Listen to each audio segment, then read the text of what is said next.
কিছু বাচ্চা আছে যারা প্রায় সব কথায় না বলে। বললে পড়তে বসবে? না।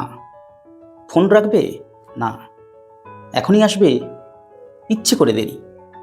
তখন আমরা বলি খুব জেদি, ইচ্ছে করে বিরক্ত করে। এখন প্রশ্ন হলো, এটা কি শুধু জেদ? আজ আমরা কথা বলবো অপোজিশনাল ডেফিয়েন্ট ডিসঅর্ডার নিয়ে।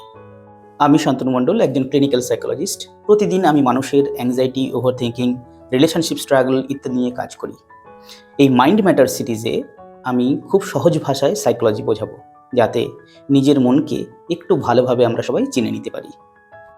অপোজিশনাল ডেফিয়েন্ট ডিসঅর্ডার বা ওডিডি হলো একটা বিহেভিয়ারাল প্যাটার্ন, যেখানে শিশু বা কিশোর বারবার আর্গিউ করে, অথরিটিকে চ্যালেঞ্জ করে, ইচ্ছে করে নিয়ম ভাঙে, সহজেই রেগে যায়, এমনকি অন্যকে ব্লেম করে।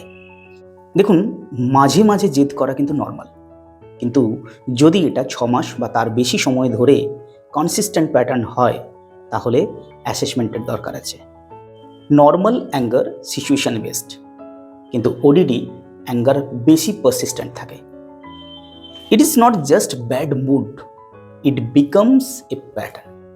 ধরো, মা বলছে এখন পড়তে বসো। শিশু শুধু না বলছে না, উল্টো আর্গুমেন্ট করছে, প্রভোক করছে। কেন? অনেক সময় পাওয়ার স্ট্রাগল তৈরি হয়ে যায়। ওডিডি মানে অনেক সময় কনসিস্টেন্ট টাগ অফ ওয়ার। একদিকে পেরেন্ট, একদিকে চাইল্ড, দুজনেই টানছে। কি কি পসিবল ফ্যাক্টর থাকতে পারে? প্রথমত, হার্স এবং inconsistent parenting, frequent criticism, emotional neglect করা। এডিএইচডি যদি কোএক্সিস্টিং থাকে তাহলে সেক্ষেত্রে, এমনকি লো ফ্রাস্ট্রেশন টলারেন্স। অনেক সময় শিশুরা কন্ট্রোল খুঁজে পায় অপোজিশনের মাধ্যমে। এক্ষেত্রে পেরেন্টরা যেটা করতে পারেন, প্রথমত পাওয়ার স্ট্রাগল কমানো। সব বিষয়ে যুদ্ধ করো না, চুজ ইউর ব্যাটলস। দ্বিতীয়ত, ক্লিয়ার কাম রুলস। চিৎকার করলে রেসিস্ট্যান্স বাড়ে, কাম ফার্মনেস বেশি কাজ করে। তৃতীয়ত, পজিটিভ রিইনফোর্সমেন্ট।